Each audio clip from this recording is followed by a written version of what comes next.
Hey guys, welcome back to CarnalDish. Today I'm going to show you an easy, delicious Alfredo recipe that comes together in a matter of minutes with few ingredients. This recipe was designed for fresh pasta, which you can make from scratch. I taught you guys how to do that, or you can buy it from the store.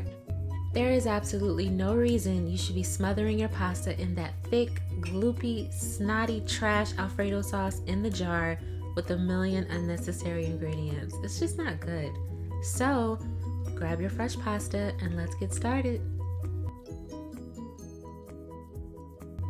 The first thing that I'm going to do is toast some breadcrumbs and a little bit of olive oil. And the reason for this is because I personally love the texture that it brings to the dish. If you do not want to do this part, you can totally skip it. But I think it adds a really nice textural element to your Alfredo pasta. So just make sure that the breadcrumbs are evenly coated in just enough olive oil. You don't want this to be greasy. And I'm going to season the breadcrumbs with just a little pinch of salt to give them a little bit of flavor. And these are actually seasoned breadcrumbs, but they need a little bit of help. And from there, this happens very quickly. So make sure that you keep the breadcrumbs moving so that they don't burn.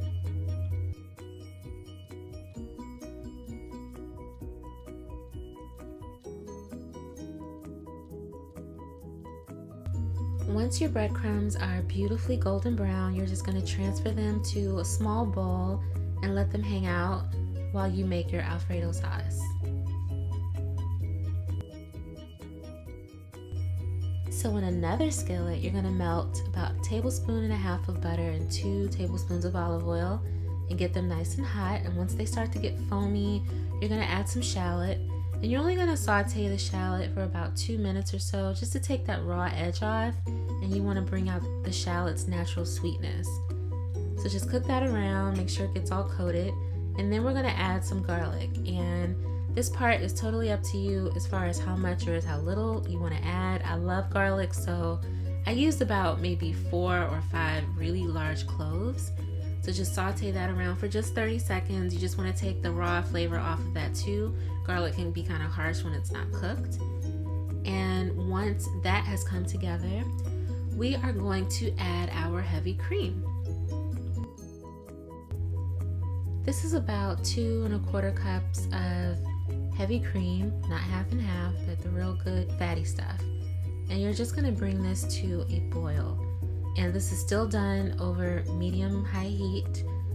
Stir that around. We're going to add some freshly grated nutmeg. This is an essential spice to this dish. It really balances the flavor and lends something that I really can't describe. It's perfect. So don't forget that.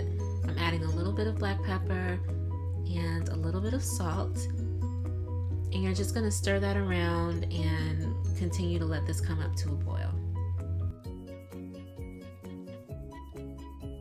Meanwhile, you should have a pot of water boiling so you can cook your pasta.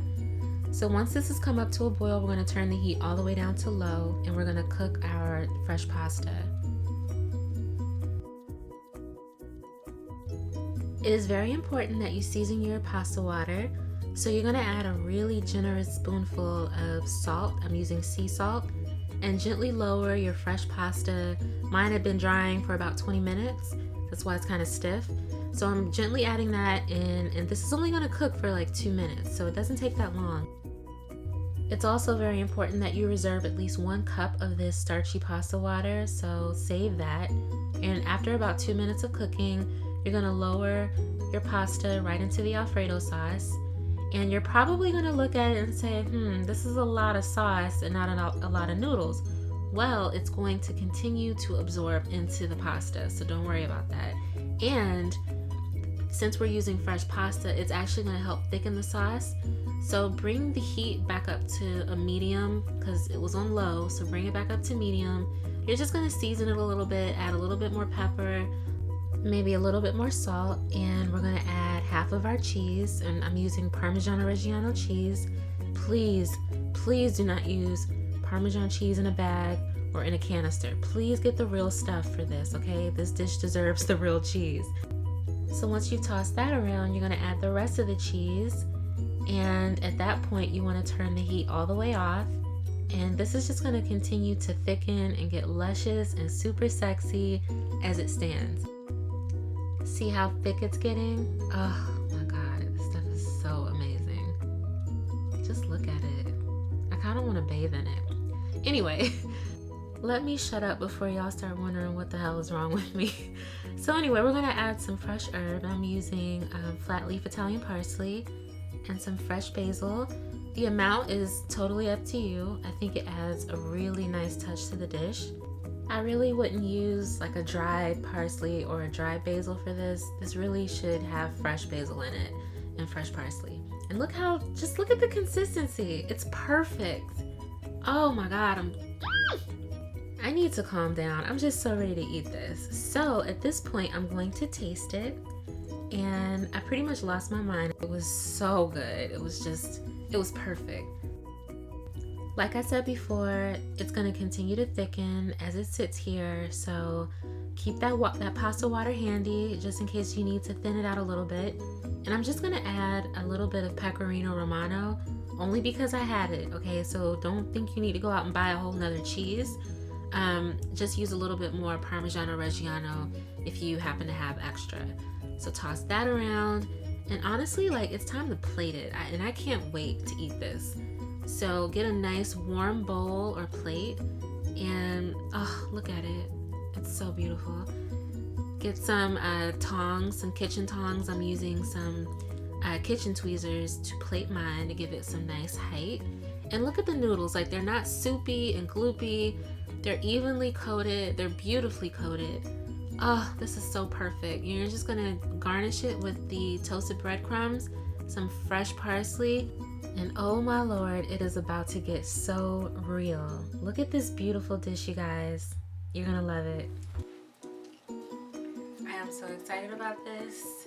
This cheesy, creamy, garlicky, herby, and slightly crisp from the breadcrumbs bowl of sex that I'm about to devour.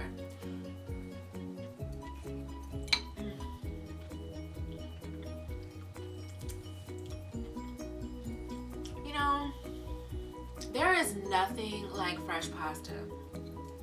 You have to make this, okay? Fresh pasta is a much lighter, cleaner flavor than the stuff in the box. The stuff in the box is just thick and kind of stodgy, gummy.